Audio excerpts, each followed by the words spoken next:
नमस्कार दोस्तों, आप सभी का स्वागत है हमारे YouTube चैनल में। पूज्य श्री पंडित प्रदीप मिश्रा जी के मुखर बिंदु से आप लोगों तक पहुंचा रहा हूं मेरे वीडियो में उनकी कथा का मुख्य। नमः शिवाय। ओम नमः शिवाय। ओम नमः शिवाय। ओम नमः शिवाय।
यह कथा मध्य प्रदेश सीहोर से प्रस्तुत की जा रही है।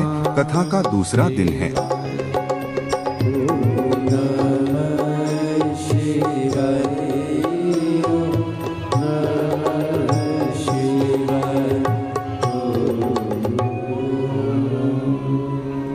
नमः शिवाय। ओम नमः शिवाय। ओम नमः शिवाय। विश्वनाथ भगवान की, महाकालेश्वर भगवान की, ओमकारेश्वर भगवान की, कुबेरेश्वर महादेव की। हर हर महादेव, हर हर महादेव, हर हर महादेव। हर काशी विश्वनाथ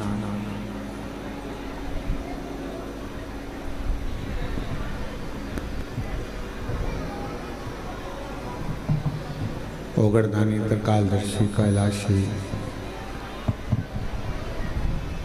अविनाशी भगवान शिव, जिनकी पुनित पावन पवित्र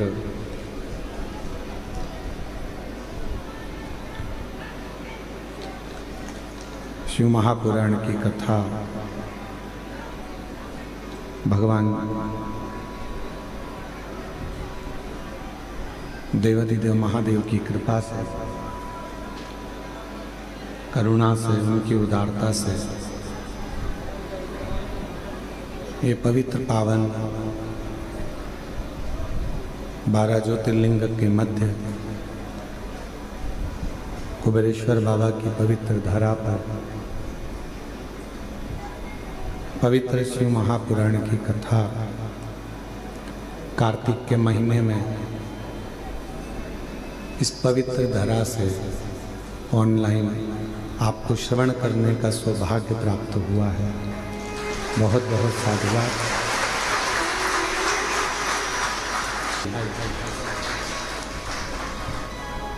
संपूर्ण छत्तीसगढ़ वासियों को, धनौरा ग्राम के निवासियों को बहुत बहुत बधाई देते हैं। ये कथा होना थी धनौरा गांव में ही, पर आसपास बहुत सारा धान फसल होने के कारण, बस भूमि की व्यवस्था सुचारू न मिलने के कारण ये कथा दामोदर मास में कार्तिक महीने में दामोदर प्रसाद साहू जी के पूरे परिवार और धनोरा वासियों की ओर से कथा यहाँ से हो। और तेरी कृपा बिना ना हिले एक नीड़ो लेते सांस तेरी कृपा से करूं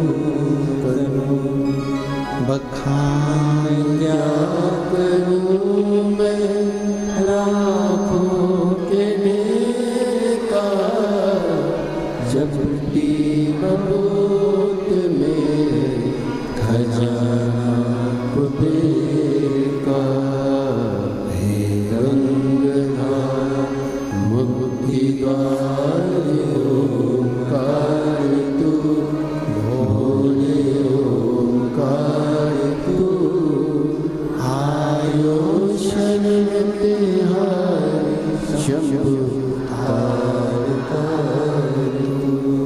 बखान क्या करूं मैं राखों के ढेर का चपटी भभूत में खजाना कुबेर का हे गंगाधार मुक्ति द्वार ओंकार तू भोले ओंकार तू आयो शरण तिहारी शंभु शिव कथा, और वो भी बाबा कुबेर भंडारी के पवित्र प्रागण्य से।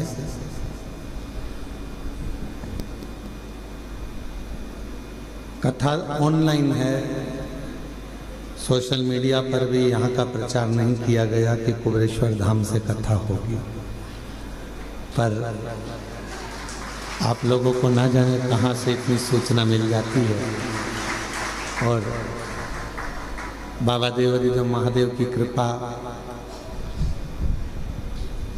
दुनिया के लोग कार्तिक के महीने में कुबेरेश्वर धाम आकर 5 दिया लगाते हैं, और आपको तो 5 दिए का फल 5 दिन की शिव महापुराण के रूप में प्राप्त होता है।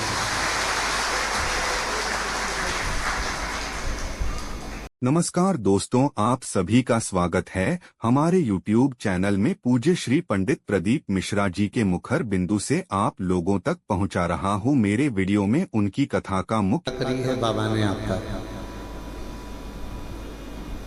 दीपावली का कुछ ना कुछ गिफ्ट देना होगा, इसलिए बाबा ने आपको यहाँ बुला लिया। कहते हैं दीपावली पर्व पर सारी कंपनियां कुछ न कुछ देती है?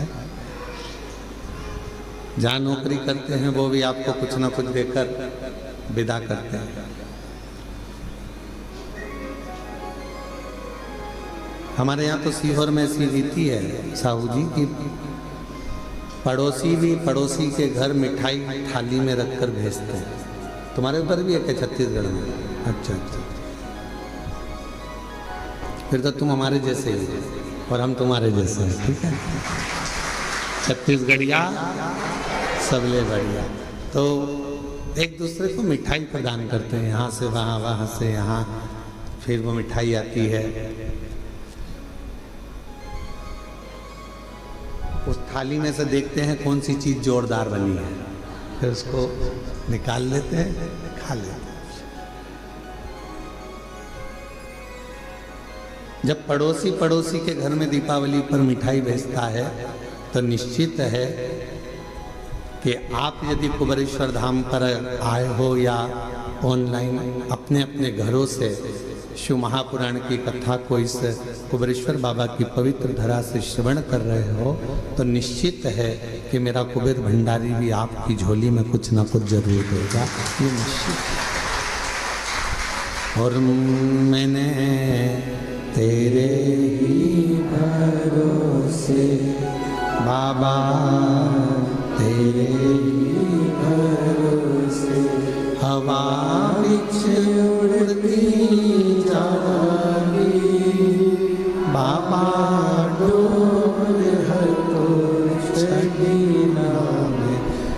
कटी जागी।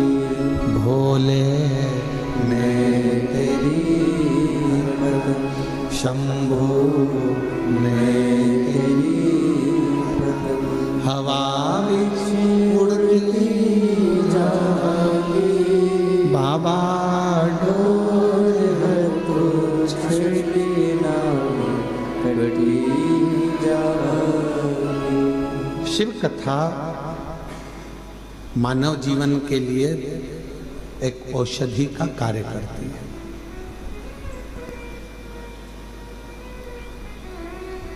व्यर्थ का खर्चा और व्यर्थ की चर्चा, ये दोनों ही बदनामी भी देते हैं और बर्बाद भी कर देते हैं।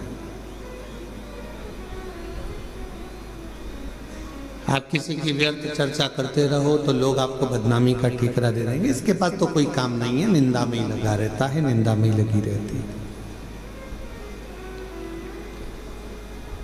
तो अपनी ये मानव की जिंदगी, मनुष्य का शरीर या मानव की देह बड़ी मुश्किल से तो मिली है। ना जाने कितने पापड़ वेले होंगे तब जाकर तो अपने को ये मानव का शरीर मिला है। 83,99,999 जीवन को निकालने के बाद, योनियां काटने के बाद ये मानव की देह मिली।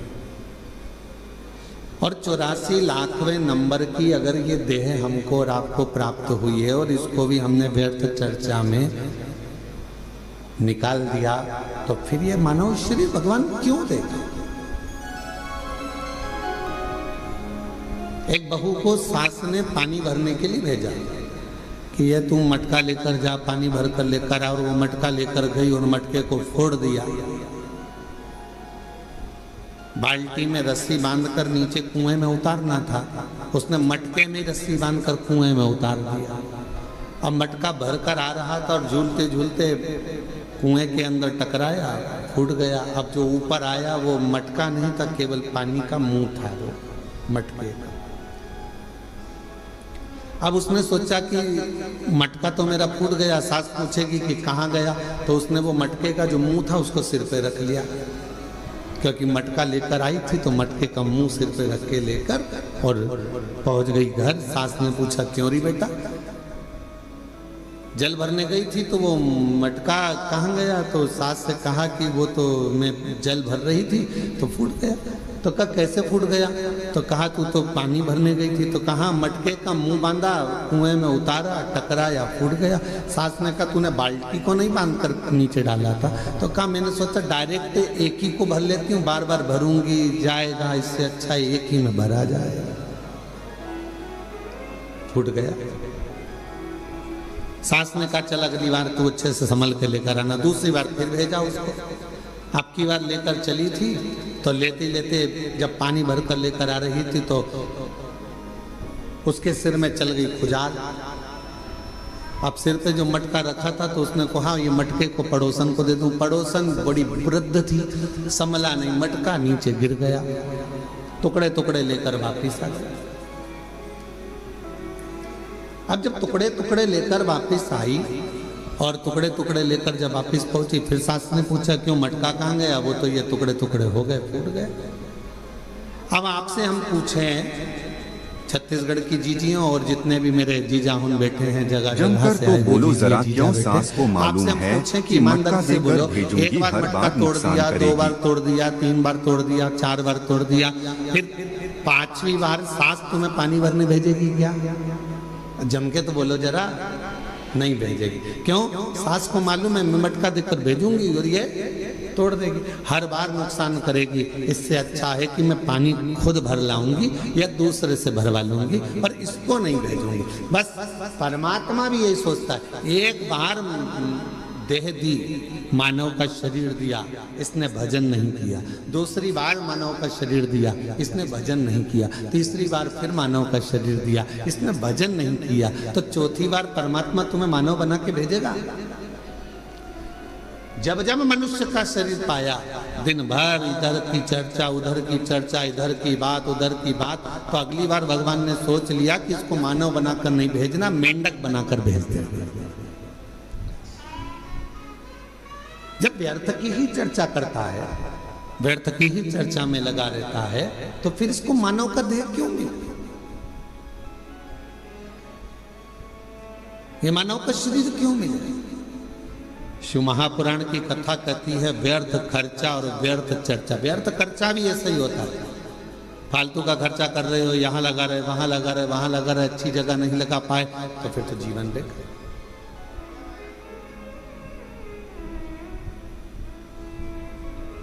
और मिलती है शिव नाम की दौलत कभी कभी,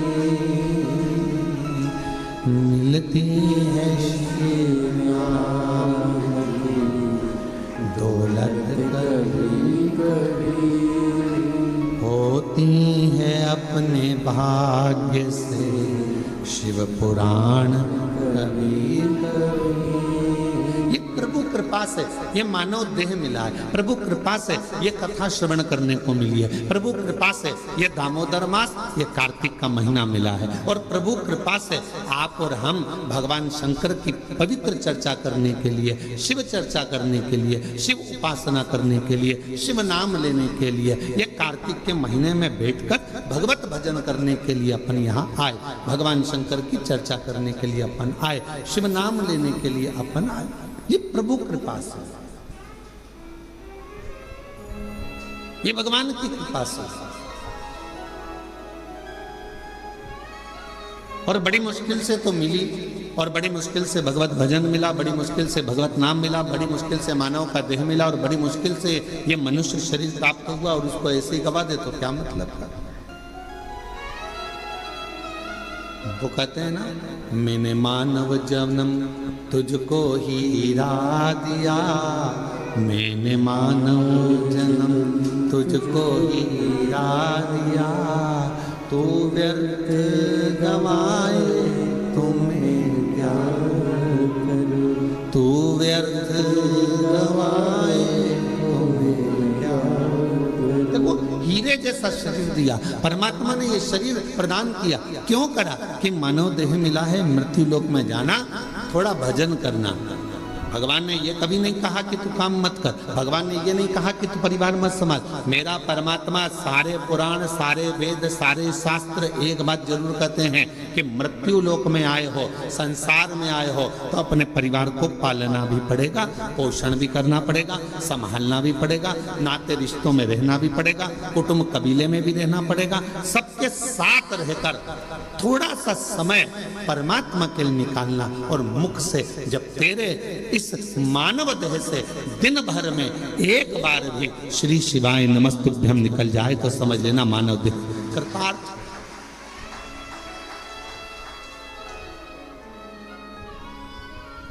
ये मानव देह श्रेष्ठ है।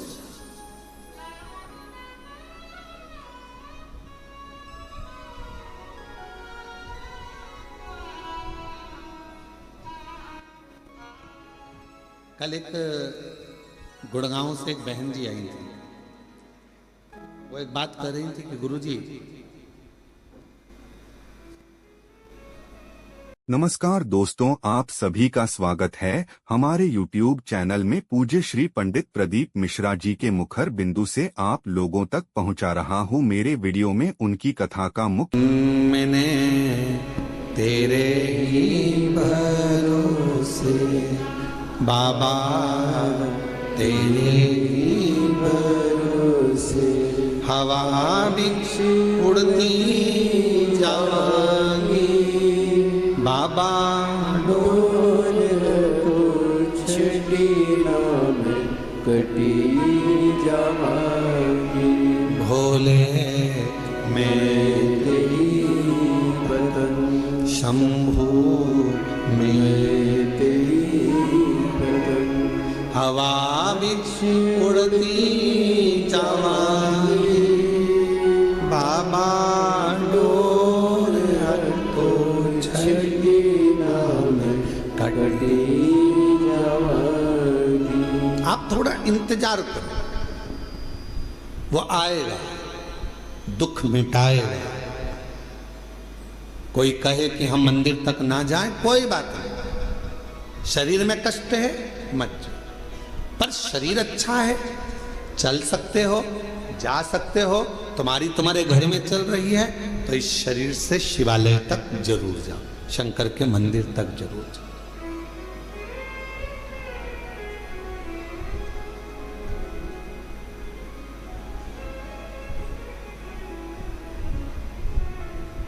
उसके द्वार तक पहुंचने का प्रयास जरूर करो। शिव महापुराण में एक देवराज नाम के ब्राह्मण की कथा आती है, जिसको आपने बारंबार व्यासपीठ से श्रवण किया।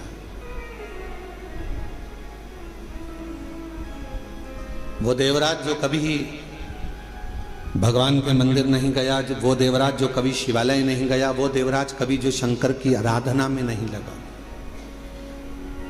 कभी नहीं गया, ना उसने आराधना करी, ना कभी साधना करी।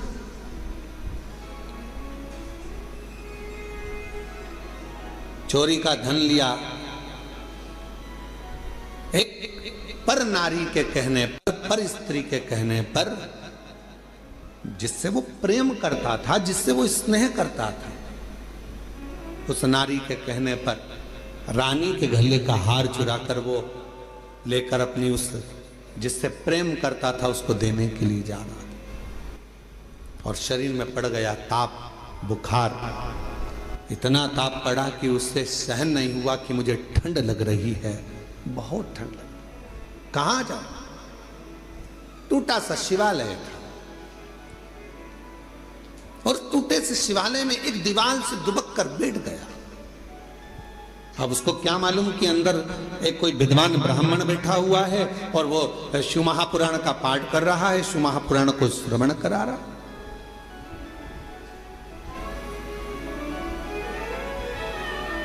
पूरी दुनिया में सारी पुराणों में केवल एक पुराण ऐसी है, शिव महापुराण, जो किसी यजमान को नहीं सुनाई जाती, जिसका श्रोता यजमान नहीं होता, जिसका श्रोता दुनिया का कोई व्यक्ति नहीं होता, जिसका श्रोता केवल सारी पुराणों में केवल एक पुराण है। श्रीमद् भागवत को आप उठाएंगे तो राजा परीक्षित उसका श्रोता है, फिर कोई पुराण उठाएंगे तो उसका काशी नरेश एक श्रोता है, फिर कोई पुराण उठाएंगे उसका श्रोता ये है, पर शिव महापुराण का कोई श्रोता नहीं। शिव महापुराण का केवल एक श्रोता है, वो देव अधिदेव महादेव और माता पार्वती जी कथा को श्रवण करने के लिए। 5 दिन यदि शिव महापुराण की कथा होती है, 7 दिन यदि शिव महापुराण की कथा होती है, मुख्य यजमान के रूप में जैसे साहू साहब यहाँ दामोदर जी बैठे हैं, दामोदर प्रसाद जी बैठे हैं, इनका परिवार बैठा है, या जिस तरह से आप सब इस पवित्र कथा को श्रवण करने के लिए बैठे हो, तो ये सोच कर बैठना 5 दिन आप कोई इंसान नहीं हो, 5 दिन आप कोई मनुष्य नहीं हो, 5 दिन आप कोई भी तुम्हारा नाम हो वो अपनी जगह पर है। 7 दिन 5 दिन जब कोई कथा का यजमान बनकर बैठता है तो उस जगह पर वो स्वयं नहीं बैठता, स्वयं देव अधिदेव महादेव उसके यजमान बनकर बैठते हैं उसके रूप में।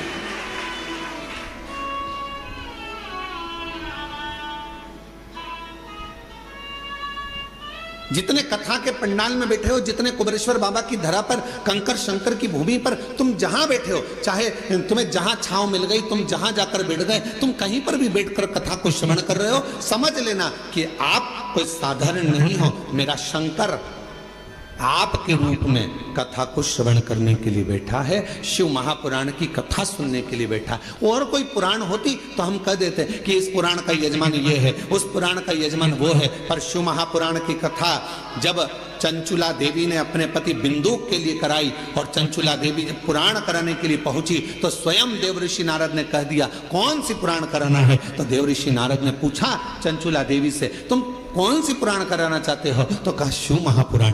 देवऋषि नारद कहने लगे इस पुराण का तो वक्ता और श्रोता ये दोनों ही कठिन है। श्रीमद् भागवत का वक्ता मिलना सरल है। अब तो शिव महापुराण के भी बहुत सारे वक्ता मिल जाते हैं, बहुत कथा कहने वाले शिव पुराण के अब तो बहुत हो गए, पर नारद जी कह रहे हैं वक्ता और श्रोता दोनों मिलना कठिन है। किसका? शिव महापुराण का। रामचरितमानस का वक्ता और श्रोता भी मिलेगा, श्रीमद् भागवत का वक्ता श्रोता मिलेगा, विष्णु पुराण का वक्ता श्रोता मिलेगा, मत्स्य पुराण का वक्ता श्रोता मिलेगा, पर शिव महापुराण का वक्ता और श्रोता मिलना कठिन है। क्यों? क्योंकि दोनों का मिलना इसलिए कठिन है कि वक्ता भी ऐसा होना चाहिए जिसका पूरा भरोसा भगवान शंकर पर हो, और श्रोता भी ऐसा मिलना चाहिए जिसका पूरा भरोसा शंकर पर। वक्ता भी ऐसा हो जिसका पूरा भरोसा शिव पर हो, शंकर के बिना रह ना सके, शिव के स्मरण के बिना ना रह सके, शंकर की भक्ति में डूबा रहता हो, शिव स्मरण में डूबा रहता हो, तो वो वक्ता हो। और श्रोता भी ऐसा हो जो भगवान शंकर के भजन के बिना, शिव नाम के बिना, शंकर के स्मरण के बिना, शिव भक्ति के बिना रह नहीं पाता।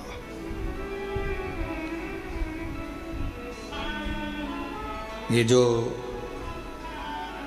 धनोरा वाले दामोदर प्रसाद साहू जी बैठे हैं, इनके बेटे भी बैठे हैं, बहू भी बैठी हैं, पोता भी बैठा है, और इनका पूरा परिवार भी बैठा है। और भी जहाँ धनोरा वाले गांव के लोग भी कथा सुन रहे होंगे अपने अपने गांव में बैठकर, हम उनसे भी कहेंगे, छत्तीसगढ़ वालों को भी कहेंगे, और सारे जितने श्रोता, पूरे विश्व के श्रोता इस कथा को सुन रहे हैं, श्रवण कर रहे हैं। कथा के प्रथम दिवस दामोदर प्रसाद जी इस कथा को कराने के लिए पूर्ण तरह से एड़ी से चोटी तक का दम लगा दिए कि धनोरा में एक कथा हो। पूरा प्रयास किया, पर हमको तो ऐसा लगता है दामोदर प्रसाद जी, और आपके परिवार को भी कहेंगे कि शिव जी को यह मंजूर था। कथा तो तुम्हारी बुक हुई, पर शंकर जी को यह मंजूर था कि कथा तुम्हारे माध्यम से, धनोरा गांव के लोगों के माध्यम से कुबेरेश्वर बाबा की धरा पर हो। ये निश्चितता वो है। लड़के की शादी होगी ये निश्चित है, बहू भी आएगी ये निश्चित है, पर कहां की आएगी ये निश्चित नहीं है। एक पंडित जी महाराज अगर ज्योतिषी करे और हाथ देखकर कह दें कि महाराज तुम्हारे लड़के की शादी होगी, ऐसी बहू मिलेगी और बिल्कुल जोरदार मिलेगी और बढ़िया रहेगी, पढ़ी लिखी रहेगी, ऐसे रहेगी, घर संभालेगी, ऐसा होगा वैसा होगा, घर में प्रथम लड़का भी होगा, ये भी होगा वो भी होगा, सब कुछ कहे वो, सब कुछ। पर कोई पूछे उनसे, क्यों महाराज जी आप बताओ लड़की कहाँ की मिलेगी? तो पंडित जी मिलेगी तो पृथ्वी की।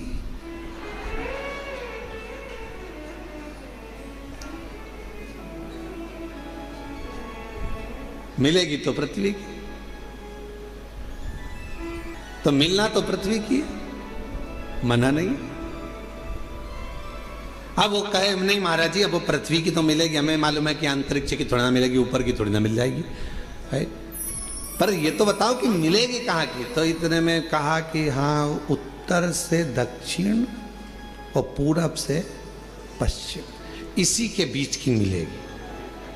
अब इतने में फिर उन्होंने कहा नहीं महाराज मिल तो जाएगी, पर वो पूरब से पश्चिम, उत्तर से दक्षिण मिलेगी कहाँ की? तो फिर कहा हाँ लड़की मिलेगी।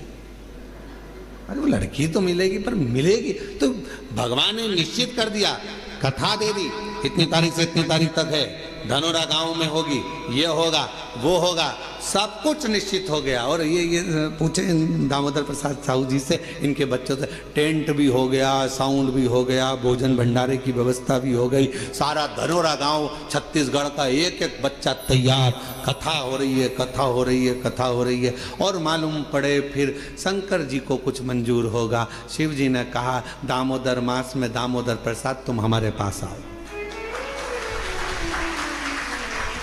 कथा यहाँ। और हम तो बाबा के भरोसे चलते हैं, हम तो बाबा के भरोसे चलते हैं, ये दुनिया वाले जलते हैं, ये दुनिया वाले जलते हैं, डमरू वाले के भरोसे चलते हैं, काशी वाले के भरोसे चलते हैं, सीहोर वाले चलते हैं सीहोर वाले के भरोसे चलते हैं हम तो बाबा के भरोसे चलते हैं हम तो बाबा के भरोसे चलते तो ये निश्चितता है। महाराज शिव कथा कर रही है। देवराज नाम का ब्राह्मण जो कि ब्राह्मण कुल में जन्म ले लिया, ब्राह्मण के घर में जन्म ले लिया, पर कभी ब्राह्मण कर्म नहीं कर पा रहा, ब्राह्मण कर्म से वंचित है।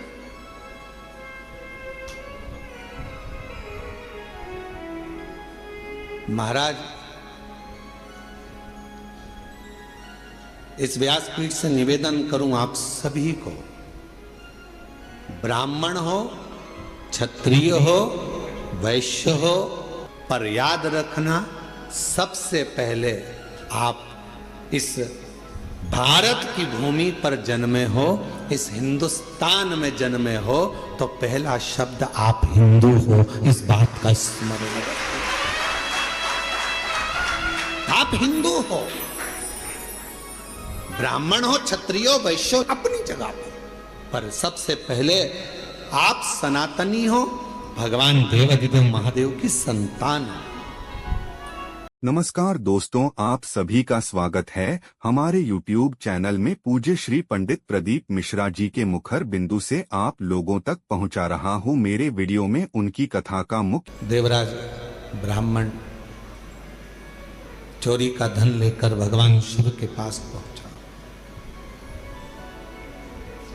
उसको नहीं मालूम है कि ये शंकर जी का शिवालय है, उसको नहीं मालूम कि ये शंकर जी का मंदिर है। बस वो तो भगवान के मंदिर में गया ही नहीं था, वो उसको मालूम ही नहीं है कि ये शिवालय है।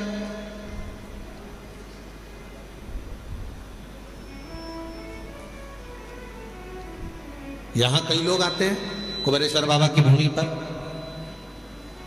कई लोगों को मालूम रहता है कि 5 कंकर बीनना है, बैठना है और 5 कंकर की पूजन करना है, बाबा को विनय करना है, फिर उसमें से 1 कंकर साथ लेकर जाना है, बाबा से प्रार्थना कर कर कि मेरी ये कामना है पूर्ण करना।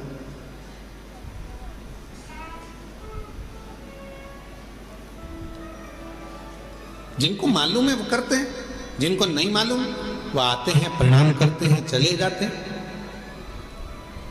तो क्या बाबा जिन्होंने कंकर शंकर का पूजन नहीं करा या कंकर को बीन कर नमन नहीं करा, पूजन नहीं करा, तो क्या बाबा उनको नहीं देंगे? आया तो है ना, कुबेरेश्वर धाम तक पहुंचा तो है ना, कुबेरेश्वर बाबा की धरा पर पहुंचा है, कंकर में उसका शरीर तो लगा है।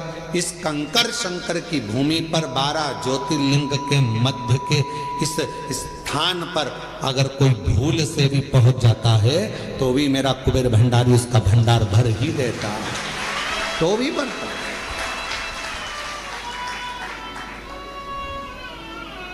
एक कलश जल समर्पित करता है और उसकी जिंदगी का क्लेश शिव समाप्त करता है। कितना चढ़ा रहे हो? एक कलश, एक लोटा जल, एक कलश जल, एक लोटा जल जब हम शिव जी को चढ़ा रहे हैं तो हमारे जीवन का क्लेश अपने आप समाप्त हो रहा है।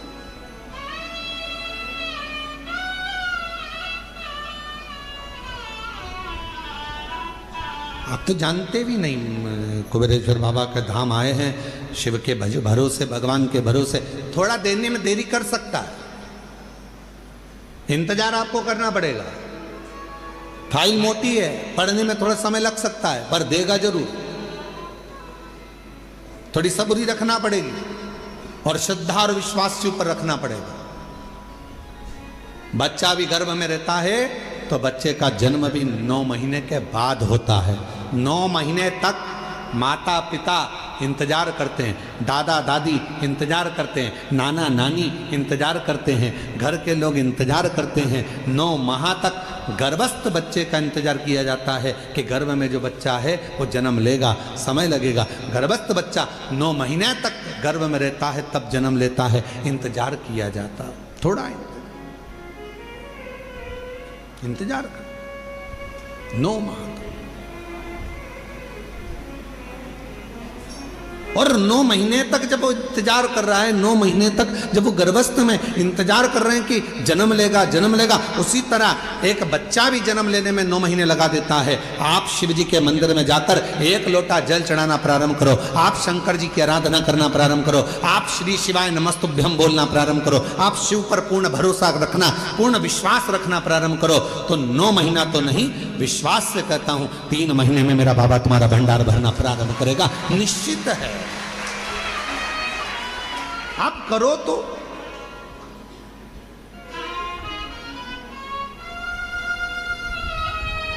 और शंभु शरणे पड़े मांगू घड़ी रे घड़ी, दुख काटो दया करी दर्शन। ओ शंभु शरणे मांगू घड़ी रे घड़ी, दुख काटो दया करी दर्शन। आप विश्वास के साथ उसके पास जाओ तो थोड़ा इंतजार करना पड़ेगा। कई लोगों की तो आदत रहती है आज जल चढ़ाया और भगवान से कह कल मेरा ये काम कर देना। भगवान भी मन में सोचे आई कब से, बोलो तो रहे छत्तीसगढ़ वालों, धान की फसल लगाओगे थोड़ा समय तो लगेगा ना। अरे बोलो तो जम के गेहूं लगाओगे तो भी समय लगेगा, सोयाबीन लगाओगे तो भी समय लगेगा, मक्का बोओगे तो भी थोड़ा समय लगेगा। तो थोड़ा भक्ति का बीज तुम्हारे भीतर उत्पन्न करा है, तुमने अभी अभी शिव जी को 1 लोटा जल चढ़ाना प्रारंभ करा है, थोड़ा इंतजार तो करो। फसल भी आती है तो थोड़ा इंतजार कराती है, बच्चा भी जन्म लेता है थोड़ा इंतजार होता है। हमें अच्छे पद पर पहुंचना है तो शुरू से थोड़ी मेहनत कर कर वहां तक पहुंचा जा सकता है। तो निश्चित है कि मेरा बाबा भी तुम्हारे दुख को, तुम्हारी तकलीफ को, तुम्हारे कष्ट को, तुम्हारी बीमारी को, तुम्हारे दुख को मेरा बाबा भी काटेगा। थोड़ा समय लगेगा, थोड़ा इंतजार करो, थोड़ा इंतजार। और मेरे भोले तेरा सहारा है, मेरे भोले तेरा सहारा है,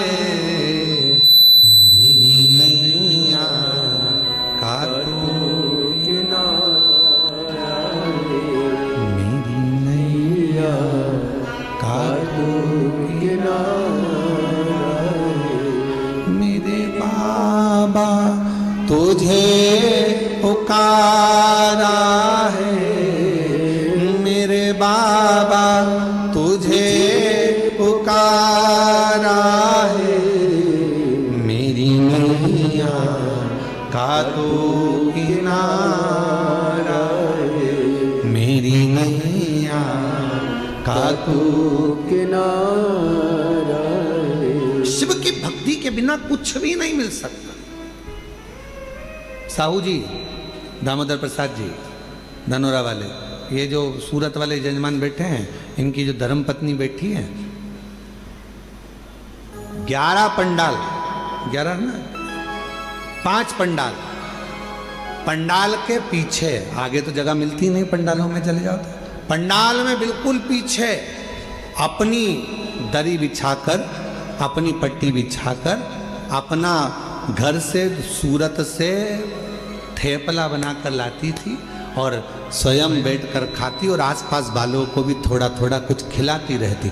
बाबा से एक ही बात कहती थी, बस सूरत में कथा करा देना, मेरे माध्यम से मुझे यजमान बना देना। और बाबा ने ऐसी सूरत की कथा कराई कि पूरा गुजरात का इतिहास रची। ऐसी पकड़ साधु था, भक्ति पर साधु, विश्वास पर साधु,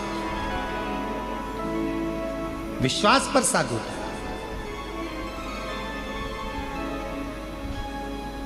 पीछे बैठ जाती, जैसे जैसे आप लोग आए हो ना, अपना अपना अपना बिछोना बिछाया, दरी बिछाई, पन्नी बिछाई, बैठ गए। भगवान ने अगर कुछ दिया है तो थोड़ा कोई टॉफी बांट देता है, कोई पानी बांट देता है, कोई बिस्कुट बांट देता है, कोई अपने घर से आया दिवाली पर तो खूब सारा गुजिया पपड़िया लेकर आया। और तुम छत्तीसगढ़ वालों, तुम भी बस से आए होगे ना, तो कुछ ना कुछ बांध के जरूर लाए होगे, पक्का है हो। तो सब अपने अपने साथ में कुछ ना कुछ लेकर बांट दिए, खिलाया। अब इनको भी नहीं मालूम था कि बाबा 5 पंडाल में कथा सुन लिए और दिल से अगर बाबा से मांग लिए तो क्या बाबा ने कथा दे दी, और बाबा ने कथा भी करा दी, और ऐसी शान से कराई कि सारा गुजरात देख, सूरत देख। विश्वास। और ये दामोदर प्रसाद जी आपका भी विश्वास है। कितनी अड़चने आई पर बाबा ने आपका हाथ नहीं छोड़ा। आखिरी में बाबा ने जान लिया कि नहीं हो पा रहा, तो अपने घर में आ, ये तेरा घर है, इस घर के अंदर बैठ कर कथा करवा, श्रवण करवा। ये विश्वास। कोई जल्दी बनता है, जम के बोलो जरा, जितने पीछे वाले भी, कोई जल्दी बनता है, कोई लेट बनता है। शिव को जल चढ़ाने वाला एक दिन सेठ जरूर बनता है, और वो बनाता है, शिव छोड़ता है। भगवान एक दिन तुम्हारा हाथ पकड़, थोड़ा समय का इंतजार करो, थोड़ा लगे रहो। शिव मंदिर में 1 लोटा जल चढ़ाते रहो, झाड़ू लगाते रहो, पोछा लगाते रहो, मंदिर को साफ करते रहो। तुम कैसे भी हो, कुछ भी करते हो, हमें उससे कोई मतलब नहीं। कई माताएं कहती है वो तो इतना झूठ बोलती है तो भी मंदिर चली जाती है। तेरा क्या जाता है, जा तो रही है ना। जब वो मंदिर में आने को मना नहीं कर रहे तो तुझे क्या करना। अरे गुरुजी वो तो इतना पक्का नंबर 1 का बेवड़ा है, खूब पीता, उसके बाद भी मंदिर जा तो रहा है ना। उसको इतने पीने के बाद भी याद तो है महादेव, याद तो है, जा तो रहा है ना। फिर क्या सोच, अरे गुरुजी वो तो इतना गंदा व्यक्ति शंकर का भजन कर तो रहा है।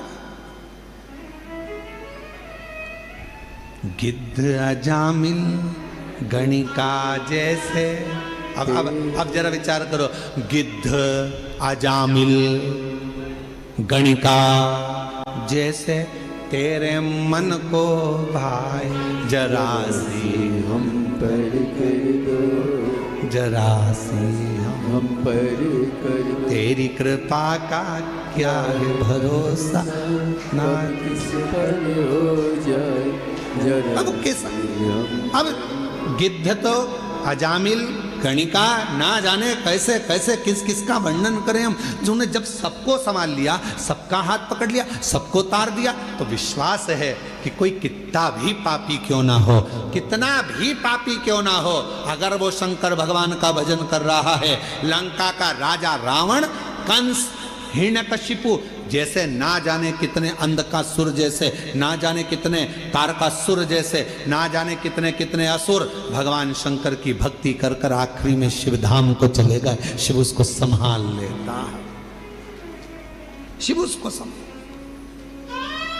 कैसे भी हो शिवालय जाओ, कैसे भी हो शिव के मंदिर जाओ, तुम कैसे भी हो, क्या कर रहे हो, शंकर के द्वार जाओ।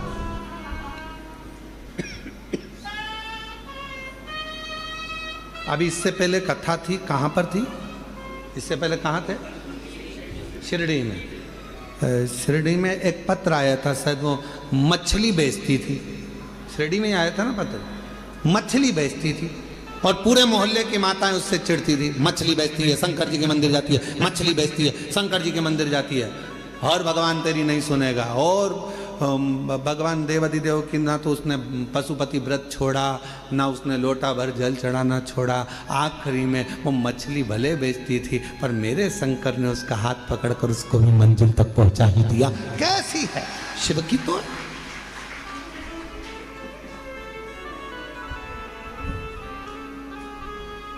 उसने लिखा कि मैं गलत काम कर रही। नमस्कार दोस्तों, आप सभी का स्वागत है हमारे YouTube चैनल में। पूज्य श्री पंडित प्रदीप मिश्रा जी के मुखर बिंदु से आप लोगों तक पहुंचा रहा हूं मेरे वीडियो में उनकी कथा का मुख्य। हाथ मेरा है महादेव मेरा है, शंभुनाथ मेरा है, हे महादेव मेरा है, शंभुनाथ मेरा है, महादेव मेरा है, शंभुनाथ आर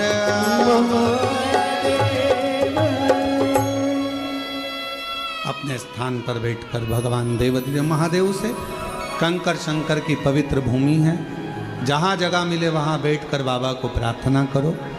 दामोदर मास कार्तिक मास चल रहा है, बाबा को जहाँ जगह मिल जाए, पूरे प्रांगण में, मंदिर प्रांगण के अंदर जहाँ कहीं जगह मिल जाए, कंकर शंकर की भूमि पर बैठकर बाबा को अपने मन का भाव कहिए, हृदय से प्रार्थना करिए, विनय करिए, प्रेशर बढ़ाओ, निवेदन करिए, बाबा को अपने मन का भाव कहिए। साथ में बोलिएगा, हृदय से बोलिएगा, जिस कामना को करने के लिए आप यहाँ आए हैं। और जितने भी शिव भक्त ऑनलाइन अपने अपने घरों में बैठकर, दुकानों पर बैठकर शिव महापुराण की पवित्र कथा को श्रवण कर रहे हैं, दिल से बाबा को प्रार्थना कर विनय श्रवण कराइए, भाव से करिए।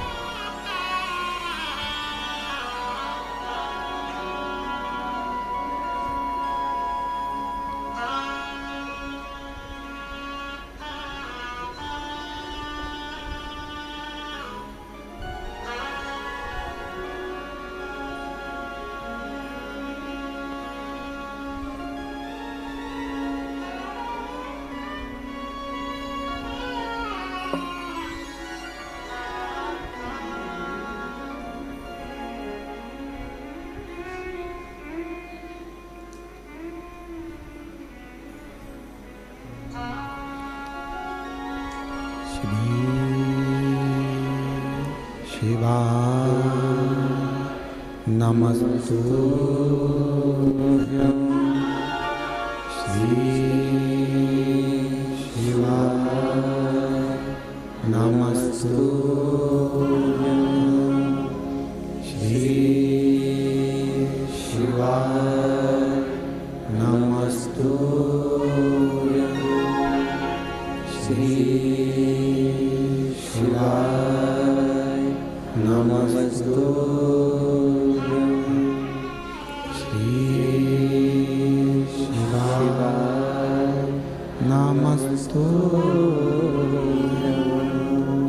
भोला सब दुख काटो मारा, ओ भोला सब दुख काटो मारा। शिव शंकर जपो तेरी माला, भोले बाबा जपो तेरी माला। भोला सब दुख काटो मारा, ओ भोला सब दुख काटो मारा। देश है मंगल मंगलकारी, वेश है मंगल मंगलकारी। शमशान वासी हमारा, शमशान वासी हमारा। ओ भोला सब दुख काटो मारा, ओ भोला सब दुख काटो मारा।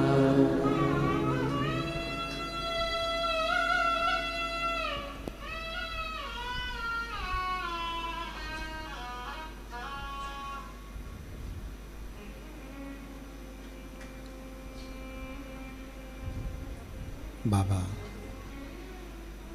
देवाधिदेव महादेव, भगवान शिव, ओगरधानी, त्रिकालदर्शी, कैलाशी, विनाशी, भगवान शंकर की पवित्र कथा कह रही है, शिव महापुराण की कथा वर्णन कर रही है, शिव तत्व कह रहा है, शंकर की कथा कह रही है। बाबा देवाधिदेव महादेव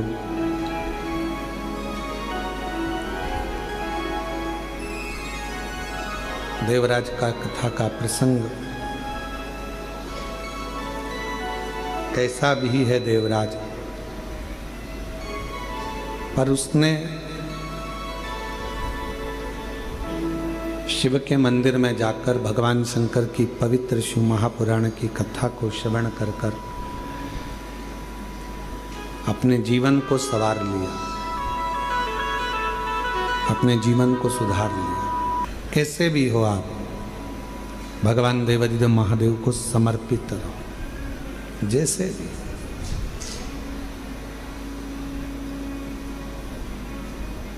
चाहे गलत कर्म भी हो गया, कुछ भी गलत करते भी हो गया, तो भी भगवान शिव को, भगवान शंकर को, भगवान देवाधिदेव महादेव के प्रति आपका समर्पण भाव हो और पूर्ण समर्पण के साथ हो।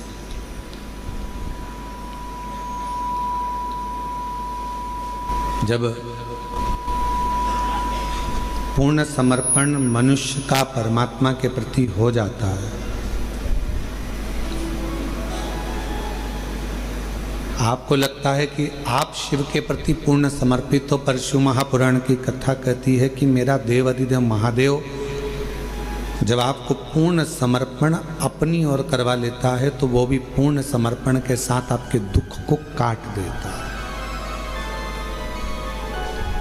आपके कष्ट को मिटा देता, आपकी तकलीफों को मिटा देता।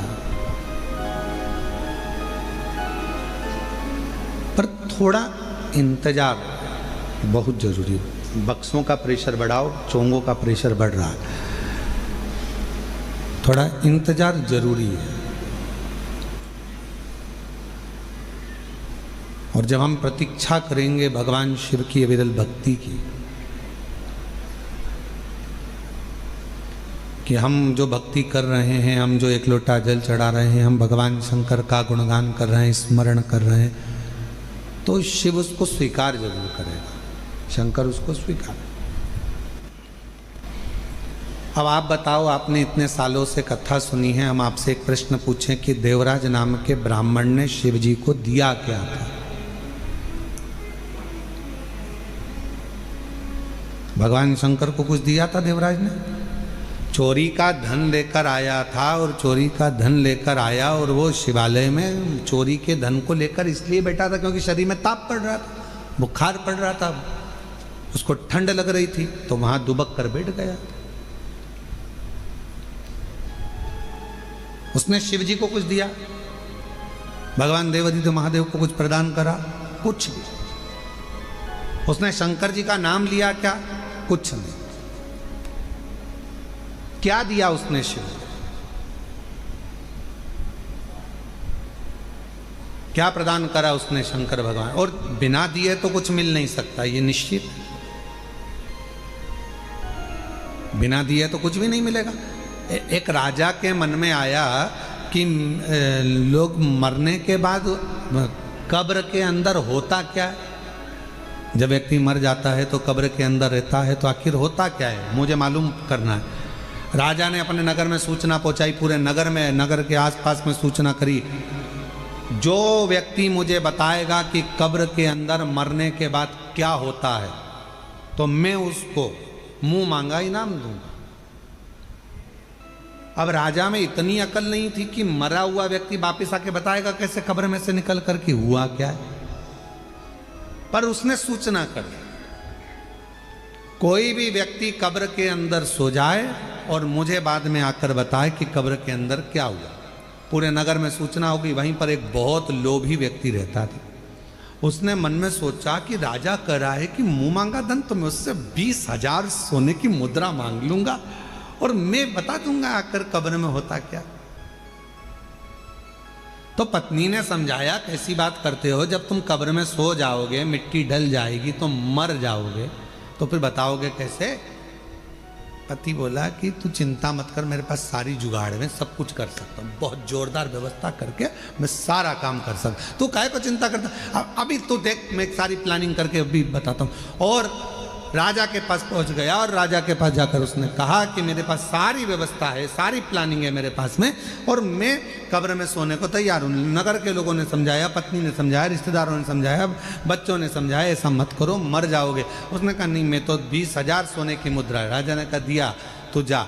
इतने में वो कंजूस लालची गले में माला पहनकर शहंशाह बनकर जा रहा था। 20,000 सोने की मुद्रा मिलेगी। वहीं पर एक भिखारी आ गया, उसने कहा भैया मरने तो जा रहे हो, थोड़ा सा कुछ दे जा। मरने ही तो जा रहे हो, थोड़ा सा कुछ दे जा।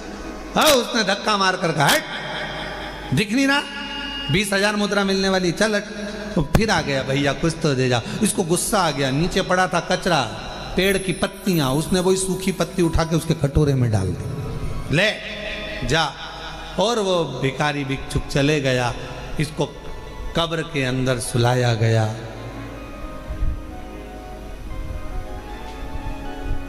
इसने कब्र के अंदर जिसमें सुलाने वाले थे उसमें पहले से छोटा सा बारीक सा पाइप डाल दिया था, जिसमें से श्वास लेते रहूंगा, दिखता रहेगा।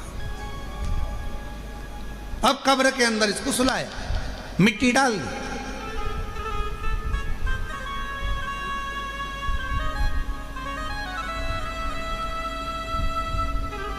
इसने सोचा था बचूंगा। उसी पाइप में सांप घुसने की प्रयास कर रहा था, जो इसने पाइप डाला था, उसी में से सांप। इसने देखा इसमें तो सांप घुस गए, अब तो निपट गए। 20,000 सोने की मुद्रा चली गई। जो सांप अंदर आ रहा था उसको एक पेड़ की पत्ती रोक रही थी। सांप अंदर आ रहा है, पत्ती रोक रही है। सांप अंदर आ रहा है, पेड़ की पत्ती रोक रही है। तब फिर कब्र को खोला गया, उसको राजा के सामने प्रस्तुत करा गया। राजा ने पूछा अब बताओ कि कब्र में होता क्या है, मरने पर होता क्या है। उस व्यक्ति ने कहा महाराज, जो दान किया होता है वो अपने आड़े आकर खड़ा हो जाता है और बचा लेता है। जो दान, जो पुण्य करा, जो सत्कर्म करा, जो कथा श्रवण कर रहे हो, किसी को पानी पिला रहे हो, किसी को टॉफी खिला रहे हो, किसी को बिस्कुट खिला रहे हो, किसी का मुख झूठा करा रहे हो, तुम्हारी जितनी सामर्थ्यता है उसके अनुसार तुमने किसी को अगर अन्न दान करा है वो अन्न दान हमारे सामने आएगा। किसी को समय का दान दिया है वो समय हमारे सामने आएगा। किसी को पानी पिलाया वो पानी हमारे सामने आएगा। कहीं ना कहीं हमारा किया गया सत्कर्म, हमारा पुण्य हमारे सामने आकर खड़ा होता है। वो लालची और वो व्यक्ति, लोभी व्यक्ति, लालची व्यक्ति और वो व्यक्ति जब जा रहा था, एक वृक्ष की पत्तियां उठाकर भिखारी के कटोरे में देकर चले गया। वो पत्ती ने सांप से उसकी रक्षा कर, वो पत्ती।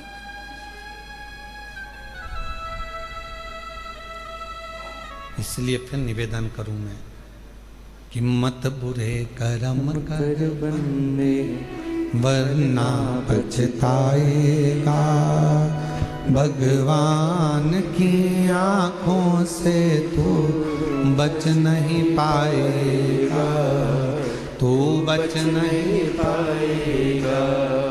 अरे ओ अज्ञानी मत करना, तेरे कर्म का फल भी तू ही पाएगा। जैसा किया तूने तेरे आगे आएगा। मत बुरे कर्म कर बंदे वरना पछताएगा। भगवान की आंखों से तू बच नहीं पाएगा, तू बच नहीं पाएगा। अरे ओ अज्ञानी मत करना दानी। जैसा कर्म करोगे वैसा फल पाओगे, जैसा आप करोगे वैसा फल प्राप्त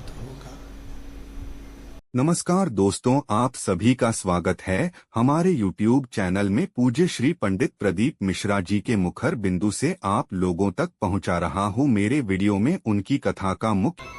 हम पंच वृक्ष के नीचे आते हैं, जल का भरा हुआ पात्र लेकर आते हैं और जल समर्पित करते हैं।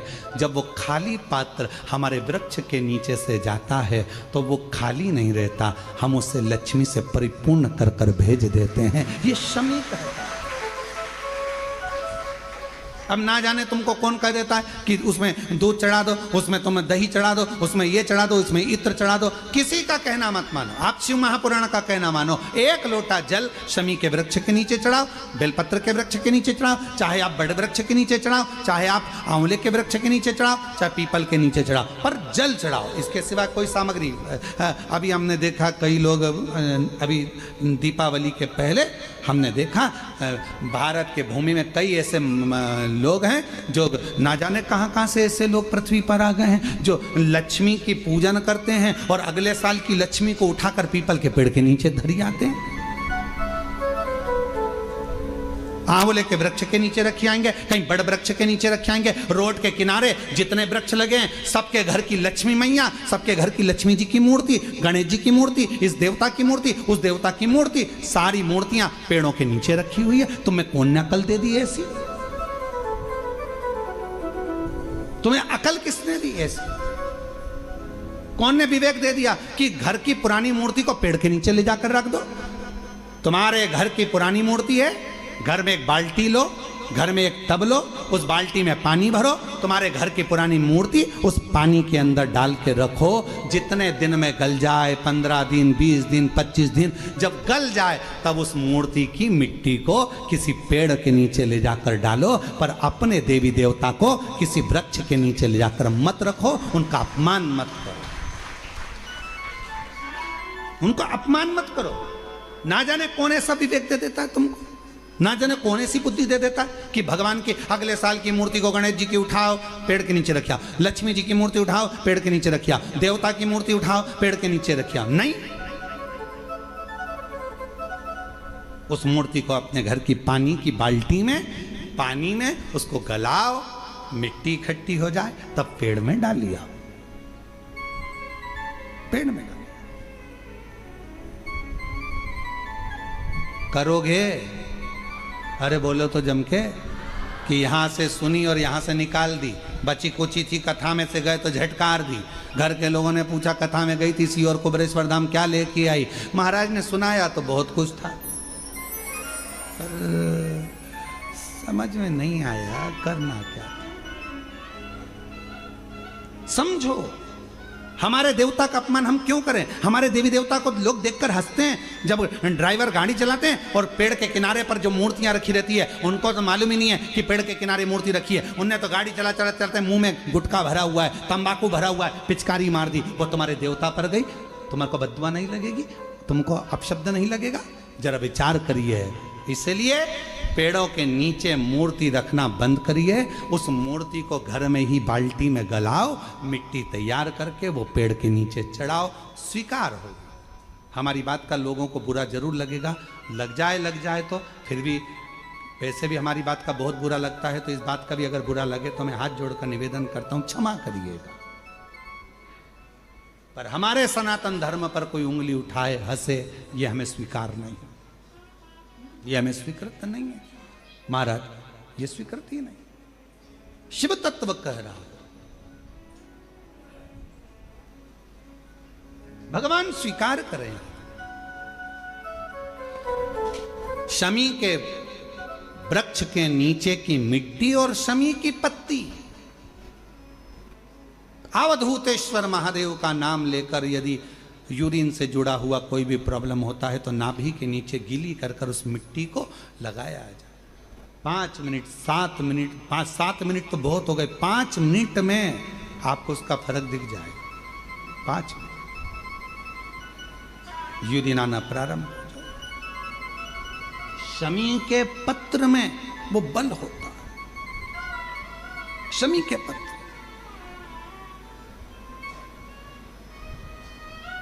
हम कईयों से कहते हैं कि अगर आपको लग रहा है कि डॉक्टर बोल रहा है कि कोई बड़ी बीमारी हो रही है, कोई तकलीफ, आपके मन में भी आपको ऐसा लग रहा है कि कहीं मेरे को घुटने ना बदलाना पड़ जाए, कहीं मेरे को ये बीमारी ना हो जाए, आपको ऐसा महसूस हो रहा है, तो आप बेलपत्र के वृक्ष के नीचे थोड़ी देर बैठो, वहां की मिट्टी को अपने शरीर पर थोड़ा सा लगाओ और श्री शिवाय नमस्तुभ्यं, श्री शिवाय नमस्तुभ्यं, श्री शिवाय नमस्तुभ्यं, श्री शिवाय नमस्तुभ्यं। बेलपत्र के वृक्ष के नीचे बैठकर वहां की मिट्टी को थोड़ा अपने मस्तिष्क पर चढ़ाओ, थोड़े हृदय से लगाओ, थोड़ी भुजा से लगाओ, थोड़े वक्ष स्थल पर, थोड़ा कंठ पर लगाओ, उस मिट्टी को थोड़ा थोड़ा सा स्मरण करिए और निवेदन करो श्री शिवाय नमस्तुभ्यम का बोलकर। खुद अपने आप अपनी बुद्धि से ये निकलना बंद हो जाएगा कि आपको ऐसा लग रहा था कि बीमारी होगी, घुटने बदलना पड़ेगा, ये करना पड़ेगा, अपने आप वो नेगेटिवता बाहर होगी और आप धीरे धीरे स्वस्थ होना प्रारंभ होंगे, धीरे धीरे स्वस्थ। शिवालय, बेलपत्र का वृक्ष, बट वृक्ष, शमी वृक्ष, पीपल का वृक्ष, आंवले का वृक्ष, मंदिर, तीर्थ, शिवालय, देवालय, ये बल देते हैं, हमको ऊर्जा देते हैं। नमस्कार दोस्तों, आप सभी का स्वागत है हमारे YouTube चैनल में। पूज्य श्री पंडित प्रदीप मिश्रा जी के मुखर बिंदु से आप लोगों तक पहुंचा रहा हूं। मेरे वीडियो में उनकी कथा का मुख्य